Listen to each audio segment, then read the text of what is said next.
A primeira confrontação entre Jesus e Satanás resultou na vitória de Jesus sobre as tentações, conforme narrado em Mateus, capítulo 4, versículos de 1 a 11. Ele continua a invadir e dominar duas das principais fortalezas de Satanás: o domínio do mundo espiritual ao exercer autoridade sobre demônios em Mateus, capítulo 8, versículos 28 a 34, e o domínio sobre a enfermidade ao curar um paralítico em Mateus, capítulo 9, versículos de 1 a 8. Após a tempestade ser milagrosamente acalmada, Jesus e seus discípulos continuaram sua jornada pelo Mar de Galileia. O próximo incidente foca exclusivamente em Jesus, sem mencionar os discípulos, conforme relatado em Mateus capítulo 8, versículos 28 a 34. Ao chegar do outro lado, na região dos Gadarenos, Jesus encontrou dois homens possuídos por demônios que vinham dos túmulos. Eles eram tão violentos que ninguém podia passar por aquele caminho. Eles gritaram: "Que queres conosco, Filho de Deus? Vieste aqui para nos atormentar antes do tempo determinado." A certa distância estava um grande rebanho de porcos pastando. Os demônios suplicaram a Jesus: "Se nos expulsas, manda-nos para o rebanho de porcos." Ele lhes disse: "Vão." Eles saíram e foram para os porcos, e todo o rebanho precipitou-se penhasco abaixo no lago e morreu nas águas. Os que cuidavam dos porcos fugiram, foram para a cidade e relataram tudo, inclusive o que aconteceu aos homens possuídos pelos demônios. Então toda a cidade saiu para encontrar Jesus.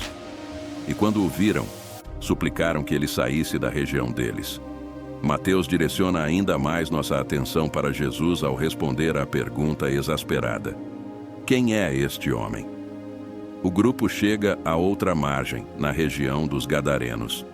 Jesus agora está na Decápolis, um território predominantemente gentio, o que explica a presença de porcos, um animal considerado impuro pelos judeus. Quando Jesus chega à região dos Gadarenos, dois homens possuídos por demônios, saindo dos túmulos, o encontram, conforme relatado em Marcos capítulo 5, versículos 1 a 20, e Lucas capítulo 8, versículos 26 a 39. Em Marcos capítulo 5, versículos 1 a 20, eles chegam ao outro lado do mar, na região dos Gerazenos, e um homem possuído por um espírito impuro encontra Jesus saindo dos túmulos. Esse homem vivia nos túmulos, e ninguém podia contê-lo, nem mesmo com correntes, pois muitas vezes ele havia sido acorrentado de mãos e pés, mas ele quebrava as correntes e despedaçava os ferros nos pés. Ninguém era forte o suficiente para dominá-lo. Noite e dia, entre os túmulos e nas colinas, ele gritava e se cortava com pedras. Quando viu Jesus de longe, correu e prostrou-se diante dele. Gritou em alta voz: "Que queres comigo, Jesus, Filho do Deus Altíssimo? Em nome de Deus, não me atormentes." Pois Jesus lhe havia dito: "Saia deste homem, espírito impuro." Então Jesus lhe perguntou: "Qual é o seu nome?" "Meu nome é Legião," ele respondeu, "porque somos muitos." E implorava a Jesus repetidamente para não os mandar sair da região. Um grande rebanho de porcos estava pastando na encosta próxima. Os demônios suplicaram a Jesus: "Envie-nos para os porcos, permita-nos entrar neles." Ele lhes deu permissão, e os espíritos impuros saíram e entraram nos porcos. O rebanho, cerca de 2.000 em número, precipitou-se penhasco abaixo no lago e se afogou. Os que cuidavam dos porcos fugiram e relataram isso na cidade e nos campos, e as pessoas foram ver o que havia acontecido. Quando chegaram a Jesus, viram o homem que havia sido possuído pela legião de demônios, sentado, vestido e em perfeito juízo, e ficaram com medo. Os que tinham visto isso contaram ao povo o que havia acontecido ao homem possuído por demônios, e contaram também sobre os porcos. Então o povo começou a suplicar a Jesus que saísse da região deles.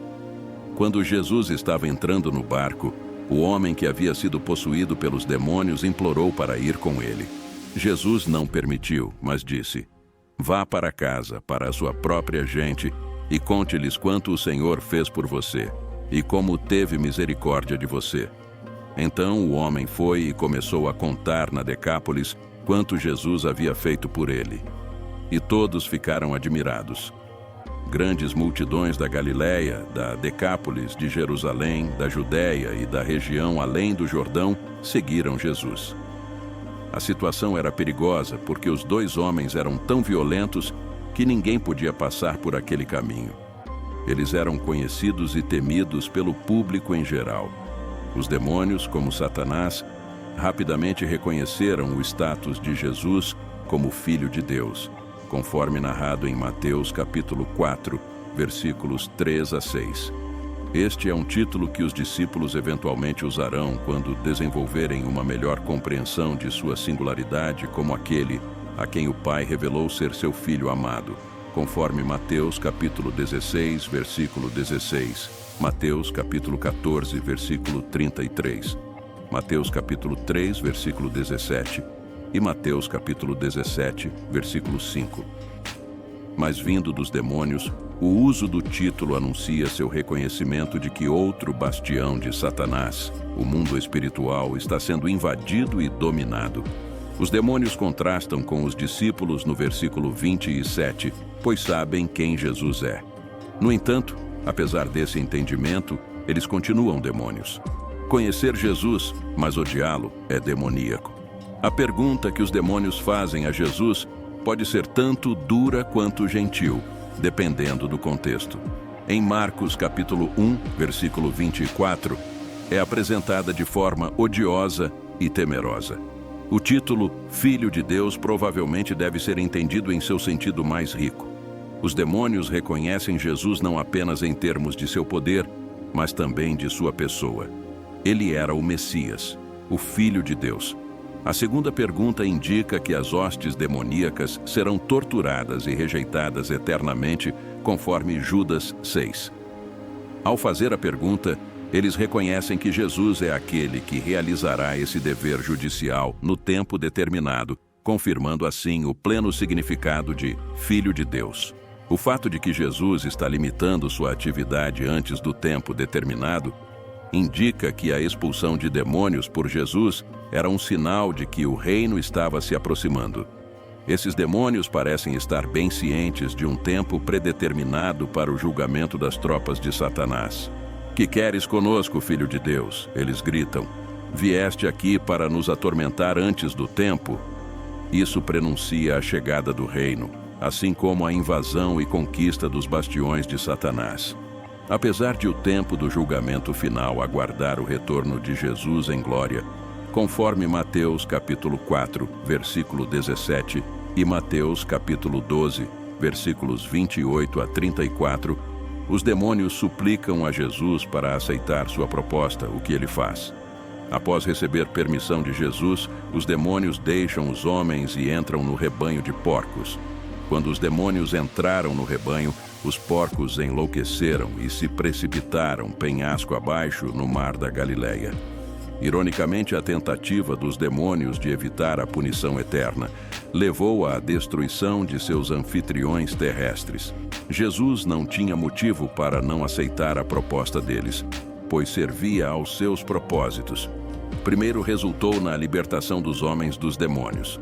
Segundo, os porcos eram criaturas impuras, de acordo com a tradição judaica, portanto, um emblema apropriado e um porto seguro para os demônios. Terceiro, aceitar sua proposta não alterava o destino final dos demônios no dia do julgamento. Portanto, Jesus aceitou sua proposta, pois os demônios estavam essencialmente fazendo o trabalho de Jesus por ele. Mais importante, Jesus não estava pecando ao aceitar a sugestão dos demônios. Por outro lado, o encontro de Jesus com Satanás no deserto era completamente diferente. Se Jesus cedesse às exigências de Satanás, seria levado à desobediência. Como resultado, Jesus repreendeu Satanás com as Escrituras e recusou-se a ceder às suas exigências. Essa é a principal distinção entre os dois casos. O pedido dos demônios em Mateus capítulo 8 não levou Jesus a pecar, enquanto as exigências de Satanás a Jesus tinham a intenção de levá-lo a pecar. Os demônios suplicam para serem enviados a um rebanho de porcos próximo, o que não seria uma ideia desagradável para os judeus, que consideravam porcos e demônios da mesma ordem. Jesus advertiu seus discípulos a não lançar pérolas diante dos porcos, conforme Mateus capítulo 7, versículo 6. De acordo com Pedro, falsos mestres são pessoas que retornarão à sua natureza pagã, conforme 2 Pedro capítulo 2, versículo 22. No entanto, como a margem leste do mar da Galileia é uma área gentia, este não era um rebanho selvagem, mas porcos sendo criados para o mercado. Seus donos ficariam devastados se perdessem esse enorme rebanho, que Marcos estima em cerca de 2.000, conforme Marcos capítulo 5, versículo 13. O pedido dos demônios para entrar nos porcos tem um propósito adicionalmente divino. Seus novos anfitriões não duram muito tempo. E eis que toda a manada de porcos precipitou-se de um despenhadeiro no mar e morreu nas águas, conforme Mateus capítulo 8, versículo 32. As pessoas que cuidavam dos porcos imediatamente fugiram para a cidade e relataram tudo. E eis que toda a cidade saiu ao encontro de Jesus. E quando o viram, suplicaram-lhe que se retirasse dos seus termos, conforme Mateus capítulo 8, versículo 34. A história que eles relatam envolve os endemoninhados e a destruição do rebanho de porcos. A destruição do rebanho provavelmente foi vista como um golpe devastador para a economia local. No entanto, a comunidade foi cegada para a realidade de que a força espiritual no comando dos demônios foi desfeita e a supremacia de Jesus sobre o mundo dos espíritos foi demonstrada. A cegueira espiritual do povo indica um problema de valor espiritual. Os 2 homens possuídos, agora libertados de seus demônios, não são mencionados, exceto para relatar o que aconteceu a eles, conforme Mateus capítulo 8, versículo 33. Os detalhes não são importantes porque Mateus está se concentrando em outro ponto: as prioridades dos gadarenos, as quais Jesus está expondo. Eles não veem o valor da libertação dos 2 homens, mas veem a destruição do rebanho como uma perda tremenda. Eles querem que Jesus vá embora. Como resultado, eles demonstram que os valores da Decápolis são materialistas e antitéticos ao reino dos céus. Além disso, a preservação dos ex-demoniados não parece ser importante. Jesus não se opõe à sua despedida. O trabalho dele ali foi feito, portanto ele embarca e retorna à Galileia, conforme Mateus capítulo 9, versículo 1. Nosso Senhor disse a Pedro e André que quem seguisse Jesus seria um pescador de homens. No entanto, à luz dos versículos 33 e 34, a perda do rebanho se torna um meio de expor os verdadeiros valores das pessoas da área. Eles preferem porcos a pessoas e porcos ao Salvador, conforme Mateus capítulo 8, versículo 34. Este versículo revela o caráter pecaminoso da humanidade.